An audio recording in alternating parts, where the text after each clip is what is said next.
Samahan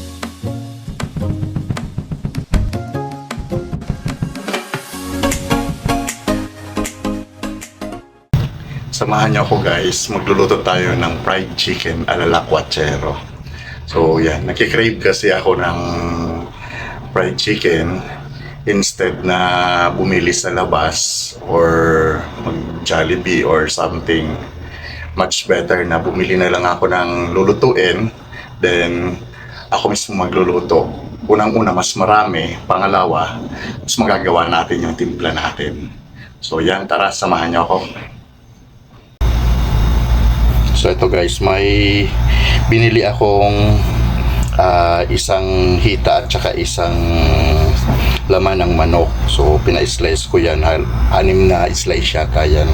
Then minarinate ko muna siya sa oyster sauce na may paminta. Tapos saka ko siya mamaya i-breadings kapag ipiprito ko na. So yan, ibabad muna natin ng konting oras para mas manood yung lasa niya.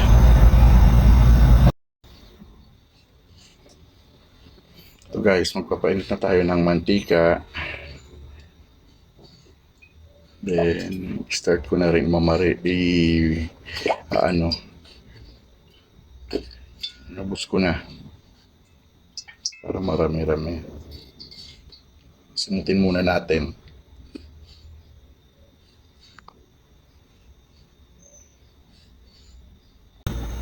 Ito yung breadings natin, so yan, i-ano na natin siya.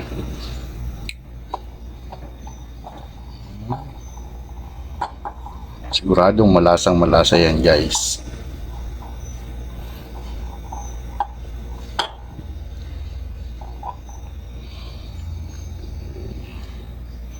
Yes. Para habang pinapainit yung mantika, nabababad na sa breadings.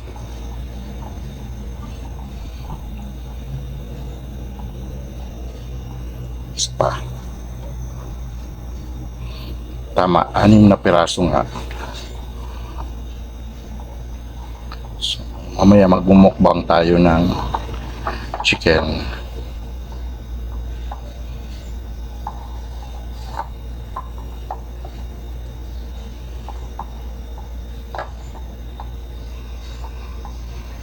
Okay, ready na. And guys, mainit na yung mantika natin. So, isalang na natin yung unang chicken natin. Yan. Tamang-tama lang yung ng mantika. And then, at ang pangatlo. Okay. Balikan natin mamaya. Bread ulit natin yung natitira pa guys, at hanggang sa loob para siya punong-puno, diba? Next,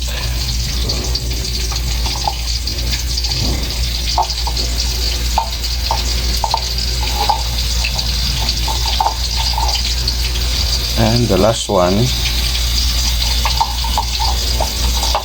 maya ko siya masyado ng breadings, hindi na kasi siya na bread. So yan guys, waiting na lang siya balik rin natin guys. Dinagdagan ko nga pala siya ng isa kasi malawak pa yung space niya, marami pang mantika na pwedeng ma-occupy.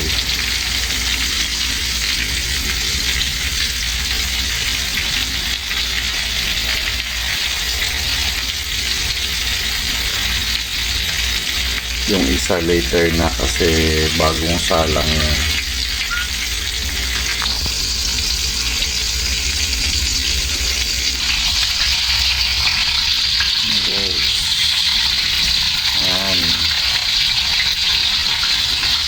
So crispy na siya.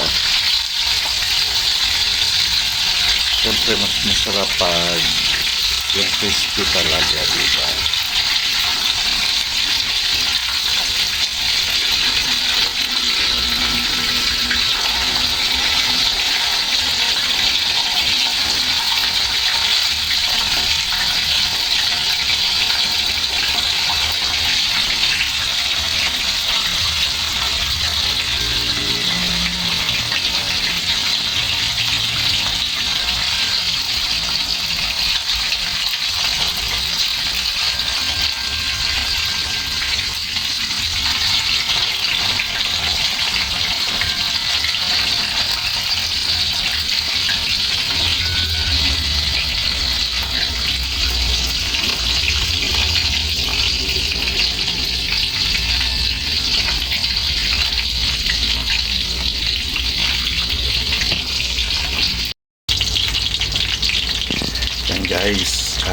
pula na. So, ibig sabihin, crispy na yan.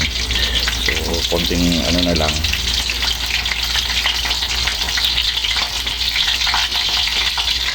Mga portion lang na hindi pa. So, i-ano lang natin.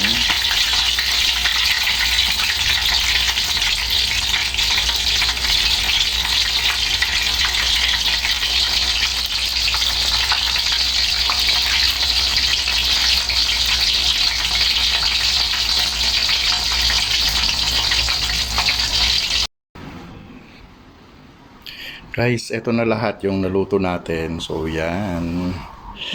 Ang next natin gagawin, of course, ay magmumukbang.